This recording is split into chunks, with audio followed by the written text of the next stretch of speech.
Help! I've fallen and I can't get up. I'm sure you've seen that cheesy commercial. It's been around for years and it still runs in various versions. It's a commercial, really, for one of those devices you wear around your neck that's supposed to summon help if you can't get to the phone in time. Commercial shows this little old lady on the floor who's calling out for help. Definitely a call for help with such campy melodrama that it's become almost a commercial catchphrase now. Help! I've fallen and I can't get up. I could never do it justice. The trouble is, needing help is no laughing matter. Granted, it's a goofy commercial, and maybe our laughter goes a little bit deeper than just making fun of horrible acting. Perhaps the reason we find it amusing is because, in general, Americans think that asking for help is something one does only in the most dire of circumstances, even if then. Maybe it's a guy thing, maybe not. Our fiercely individualistic and bootstrap-pulling culture makes it hard to ask for help whenever we need it. Asking for help is a universally dreaded endeavor. Those are the words of a famous sociologist.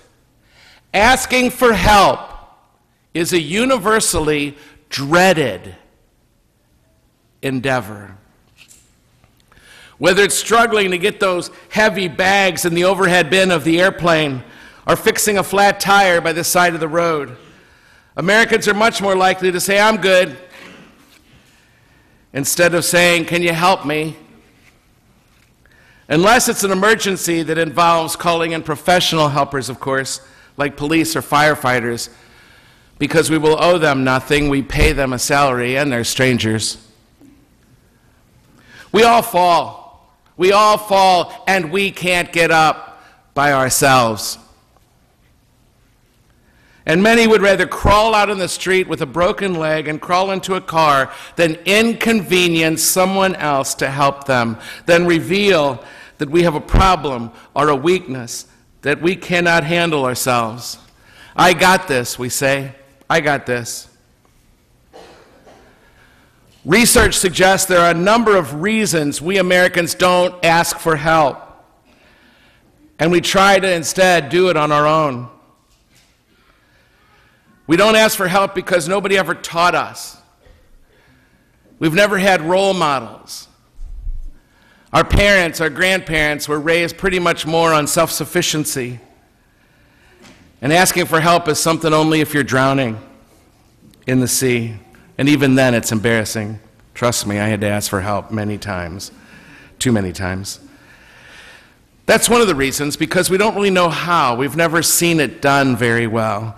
And if anybody in our family asks for help, it's usually just of their spouse, not of the neighbor, not of an extended family person, not of somebody else in the community. It's just the spouse. We put all that in one person if we even do it at all. Another reason we don't ask for help is because we love our independence. Our independence. We love all that stuff. I went to a talk by Robert Putnam a while back now, and he talked about how isolated we've become from one another. Membership in clubs, organizations, communities, even the church is decreased because we don't see a need for each other anymore. Perhaps the internet's enabled us to pretty much do most things on our own now by just tapping a few keys. Now, to fix something, we go to Google. We don't go to physical stores anymore because we rather shop online so we don't have to deal with the messiness of crowds and people. Even getting an education, the classroom is emptier and emptier from those who catch up online instead of in the classroom. And so we really never have to interact with potentially helpful people.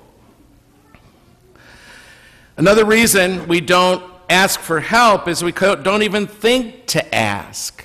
Doesn't even occur to us. We've been brainwashed by that notion that I can do this myself, it's more efficient to do myself, and so asking for help doesn't even occur to us, even from God. How long sometimes do I try to fret and worry about fixing something in my life or around the CSC or something, and then think of God? And then think of asking for help from God, after I've worried and sweated and gotten anxious about it on my own, and perhaps hit the wall and couldn't do it anymore, and then got down on my knees. I want to be one of those people that get down on their knees first to ask for help. You know, it's good for me. It really is. Perhaps one of the reasons you don't ask for help, or myself or others, is because it's just easier to do ourselves. If you want something done right, you do it yourself. And I certainly wouldn't want to be indebted to you for helping me.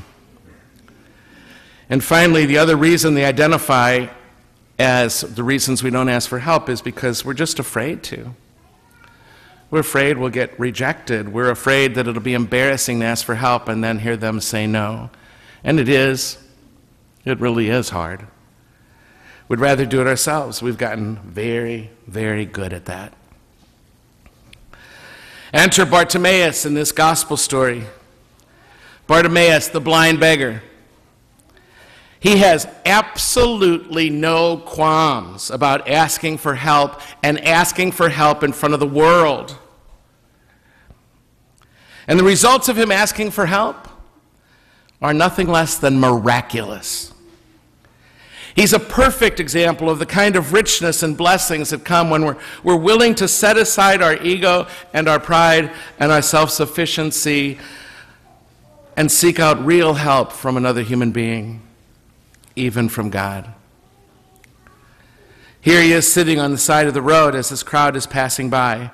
He heard that Jesus was in the midst of that crowd, and without any hesitation, no embarrassment, the blind man shouts out, "Jesus, Son of David, have mercy on me.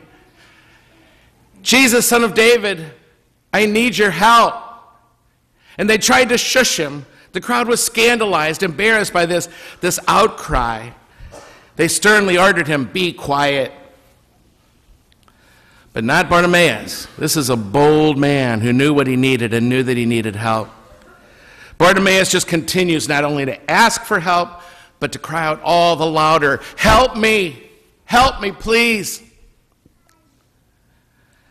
And I dare say there's a few things in that story, in that scene, important lessons, perhaps, that you and I could take from this. The first lesson is very simple. Name your need. Name your need. So many of us can't even admit that we have them. Admit that we're needy. It's part of being human, you know. The way this has been created is so that I can't do everything for myself, and I can't even do everything for you, but somebody here can. Somebody here can. And you weren't even made to be able to do it all by yourself. We are so afraid if people really saw the needy side of us, we'd lose their respect and maybe even their friendship. Bartimaeus was a blind beggar. His only hope of a real life, a productive life, was to get help. He needed help.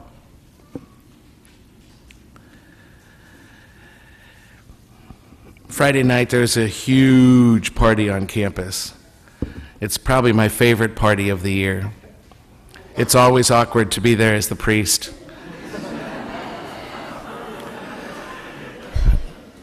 I'm guessing there's some 2,000 people there, and it was my 46th. It's called WILD. It stands for Walk In, Lay Down. I do look forward to it every year, even though it's getting more and more awkward. When I had hair, it kind of fit in a little better. When I got home around 11 at night, I came in and there was a student sitting in the commons all by himself. I said, "What's up?" And he said, "I didn't want to go back to the dorms alone. I knew it would be really, really lonely for me tonight. And so I just thought I'd sit here in the hopes of catching someone." I was lucky that I was that someone for him. Because not only did he admit what he needed, but he was my Bartimaeus Friday night. He was my Bartimaeus. He asked for help. And I have to say, both of us probably went to bed that night a little less lonely. It was good for both of us to meet in that need. Bartimaeus, secondly, the second lesson I want to take at least from this story is Bartimaeus knew, he trusted that somebody out there could and would help him. Somebody out there could and would help him. My friends, you may wonder if anybody cares enough about you to help you, but they do exist, and they're out there. There are people ready and willing to help you if you need it. We've had too many occasions here at the CSC at WashU the past month where students who needed help did not ask for the help they needed. And the result for 3 of them was suicide. There's no Google website to fix that, you know. There's no internet solution. There's nothing really that can meet all of our human needs. And all those things may help, but in the end, there's just only other human beings. Only other human beings in God who will help us, who will be there for us, who will show up if we let them, if we invite them, if we let them know how much it hurts to be us right now. I will always wonder, if they had let themselves be part of this community, would that have happened? If they would have come here once just to meet some people and feel some of the love that so many feel here, if they would have called me or one of the staff to say, "Can we go for a walk?" I will always wonder till the day I die if they might have reached out. Would they still be with us? But they didn't. And they're not. There's one last lesson I want to take from this gospel, and that is to ask for help really is a leap of faith. I'm not going to pretend to you, and I don't think you would let me pretend to you, that it's not a leap of faith to ask for help. First of all, we have to believe that we matter. That we matter enough. Bartimaeus had to believe that he mattered enough to cry out, "Help me." That his life mattered enough that he could ask for help. That's a leap of faith in itself. The second leap of faith is a trust that there are people out there who will be willing and even eager to sacrifice something of their own convenience, perhaps, to stop what they're doing and help us. Do you believe that? Sitting here right now, perhaps happy as a lark, or not. But do you believe you matter enough that if you ask for help, somebody's life will come to a screeching halt to love you, to care for you, to listen to you?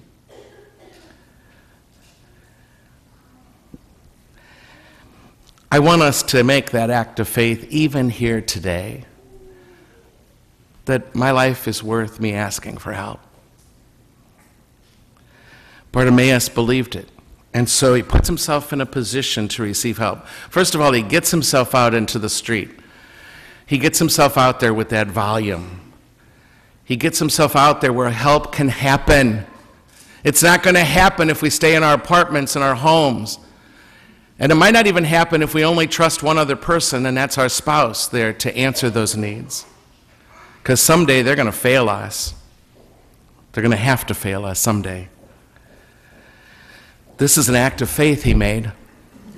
He thought to ask, and asking is the key to receiving. Jesus said it best, "Ask, and you will receive." Ask. and then you will receive. And he means it, my friends.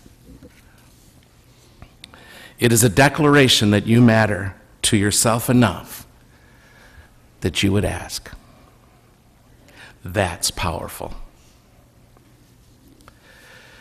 Truth is, there are some here, some in this world, who will not respond to your cry for help.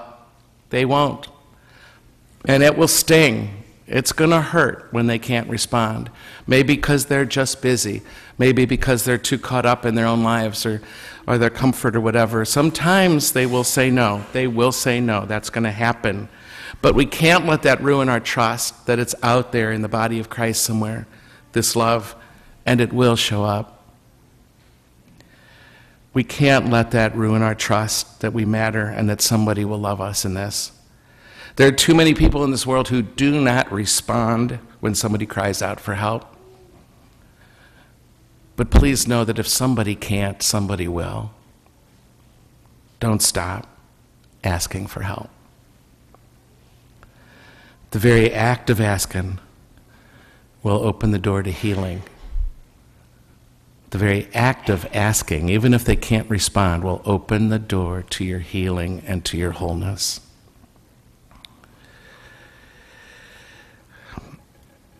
One of the hardest times, one of the harder experiences I have in life, frankly, as a person and as a priest, is to not be able to help people who ask. When they call, and oftentimes it's because I'm committed to helping somebody else before they called, and I have that on my books, and so I need to go do that. And so they muster all this courage I could just feel on the other end of the phone or in the email or them just happening by my office, and I'm not just talking for me, I'm talking for all the campus ministers.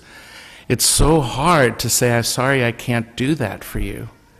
And I can't even tell you how sometimes it rips my heart out to have to say that, but I too have to trust there's more people out there. There's this whole community who can help this happen.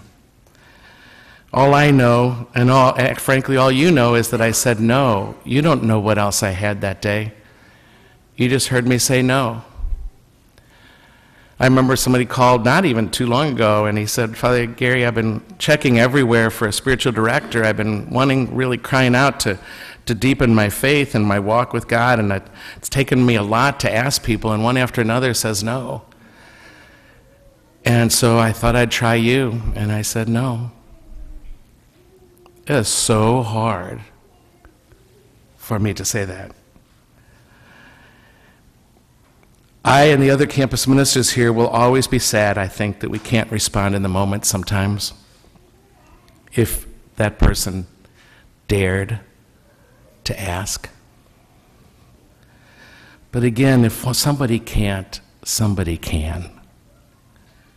That's why we give ourselves the gift of community. That's why you got out of bed in your own independent little house and got off your own independent block and came out here with all these crazy, strange people around you right now to pray. It's because something in you knows you need people, you need community. So when it's there, when the stuff hits the fan, as they say, you're not going to be all by yourself.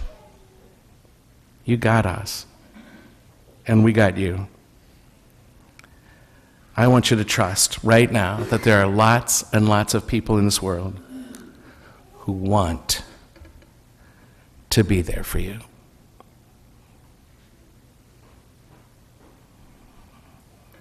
And so Bartimaeus yells out, "Help me." And Jesus' response to that blind beggar, "I'd love to. What do you need?"